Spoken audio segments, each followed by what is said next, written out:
तो अब हम करने वाले हैं क्वेश्चन नंबर 25।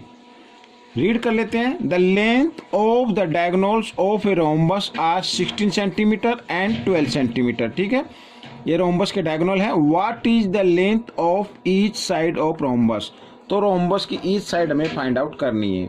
आइए मैं फिगर के द्वारा आपको बताता हूँ कि कैसे क्या करना है। ठीक है, यहाँ पर तो ये है क्वेश्चन नंबर 25 और इसका हम सॉल्यूशन निकालने वाले हैं इस तरीके से। तो मैं इधर रोम्बस बना लेता हूँ बच्चों। रोम्बस जिसकी सभी साइड क्या होती है, इक्वल होती है। मान लीजिए ये रोम्बस है और ये ABCD से मैं इसको नाम दे देता हूँ। ये AC एक इसका डायगोनल हो गया और BD ये हो गया सेकंड डायगोनल जो ऊपर इंटरसेक्ट कर रहे हैं।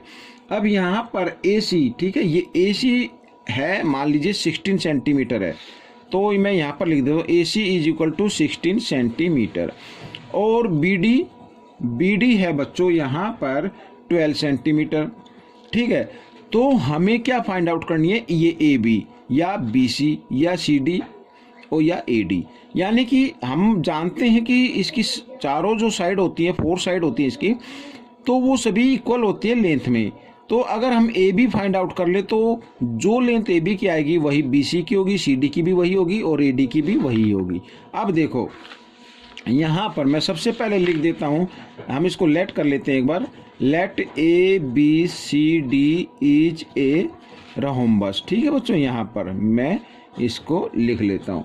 मान लीजिए ये क्या हो गया, रोम्बस हो गया। और एंड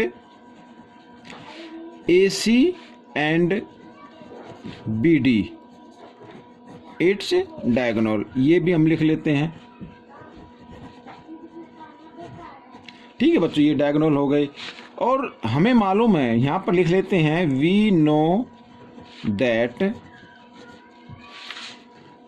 द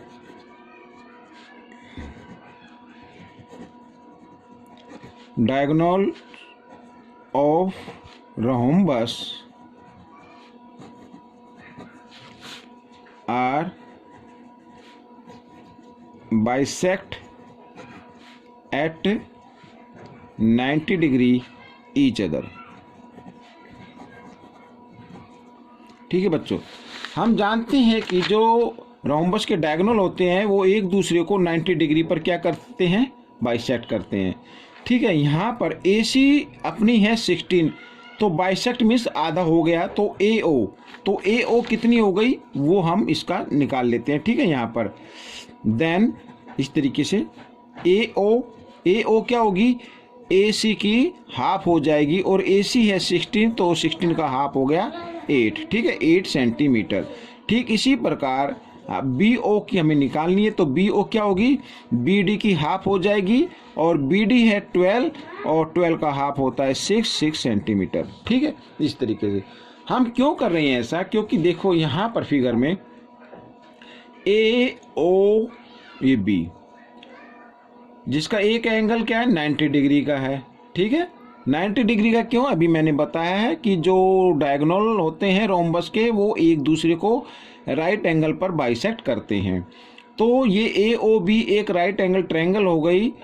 तो हम पाइथागोरस थ्योरम का यूज करते हुए हम AB की लेंथ निकाल लेते हैं। ठीक है, अब देखो, नाउ इन ट्रायंगल AOB, अब AOB होगा 90 डिग्री का एंगल ये है, इसके अपोजिट जो साइड होगी वो क्या होती है, हाइपोटेन्यूज होती है। यहाँ पर तो मैं लिख लेता हूँ AB का स्क्वायर इक्वल होना चाहिए AO square plus BO square. ठीक है, इस तरीके से। अब देखो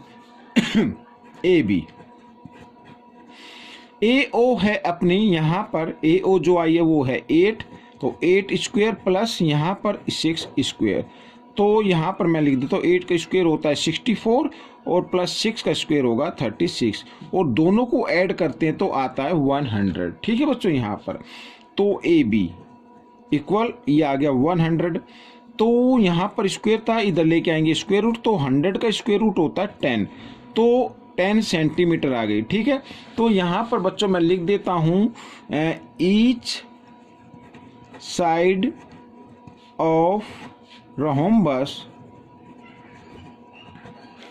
इज इक्वल 10 सेंटीमीटर। ये आपका आंसर आ गया। तो बच्चों ये था एक छोटा सा क्वेश्चन, आपको कैसे लगा मुझे कमेंट्स में ज़रूर लिखें और इसमें से सीख कर दूसरों को जरूर सिखाएं। चलो कदम बढ़ाएं, मिलते हैं अगले पार्ट में, तब तक के लिए धन्यवाद।